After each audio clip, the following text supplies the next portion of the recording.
Potovanja niso zgolj počitnice. Potovanja so velikokrat prav odkrivanje novega, za nas novih svetov, navad, drugačne kulinarike in običajev. Eden takšnih raziskovalcev sveta je tudi naš današnji sogovornik. V moji družbi je Tomaž Gorec, inovator, podjetnik, predvsem pa popotnik po duši. Lep dan. Pozdravljeni, pozdravljam tudi vse gledalce oddaje Navigator Karavaning. Torej, popotovanja so v vaši duši, v vaši krvi. Kako se je vse skupaj mogoče začelo? Začelo se je že zelo dolg časa nazaj. Spomnim se, da sem enkrat eno oddajo gledal na televiziji, to je bilo tam že zelo dolg časa nazaj. Neki popotnik Slovenec je bil na Kitajskem in takrat me je tisto toliko prevzelo, da sem se odločil, da bom tudi jaz potoval in potem, zdaj bi rekel, zadnjih 15 let, kar dosti potujem. Danes bo predstavila eno zelo zanimivo potovanje, vašo pot, ki ste jo opravili sicer ne z avtodomom, ampak z avtom. Kako ste se sploh za to odločili? Dolg čas imam neko željo, da bi šel z avtom, se pravi tukaj iz Trebnjega pa do Katmanduja, se pravi to je v Nepalu. To je pač pot, ki popotniki tudi včasih so zelo veliko hodili, zdaj mogoče malo manj, ampak jaz imam to že več kot desetletje v planu, ampak nikako ne najdem ta pravega časa.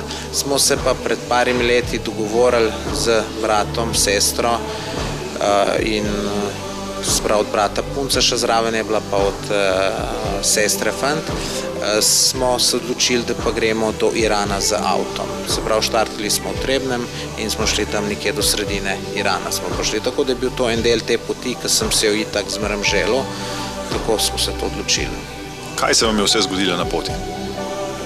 Kaj pretresljivega se nam ni nič zgodilo, tako kako mu meniš Iran, misli, da to pa zdaj, a boš prišel živ nazaj ali ne boš, to je deleč od tega. Rečemo, Iran je zelo gostoljubna dežela, zagotovo se ti ne more nič narediti. Prepričan sem, da ti nobeden ne bi nič ukradel, ljudje so zelo gostoljubni in tako naprej. Mogoče zanimivo, da je pač bencin tam zelo pocen, mi kot tujci smo ga plačevali 25 centov za liter, domačini so ga plačevali 8 centov, če bi imeli pa dizla, bi pa plačevali 1 cent za liter nafte. Krasno. Verjamem, da bodo to za marsikoga zanimive informacije in ga mogoče tudi pritegne tako potovanje ali pa saj taka destinacija. Sicer pa verjamem, da je še ogromno načrtov za naprej v bližnji prihodnosti, kaj bi bilo kaj takega recimo na seznamu želja. Meni so pač tudi živalstvo mi je zelo všeč, zato bi šel enkrat v Ugando pogledati gorile. Potem Srednja Amerika sploh še nisem bil sem enkrat v Mehiki, neki krajši čas, tako da tukaj kakšna Gvatemala bi zelo rad šel, pa Azija, mogoče Filipini, ki še nisem bil. Hvala za te informacije in seveda čim več takih zanimivih potovanj še naprej. Hvala tudi vam za povabilo.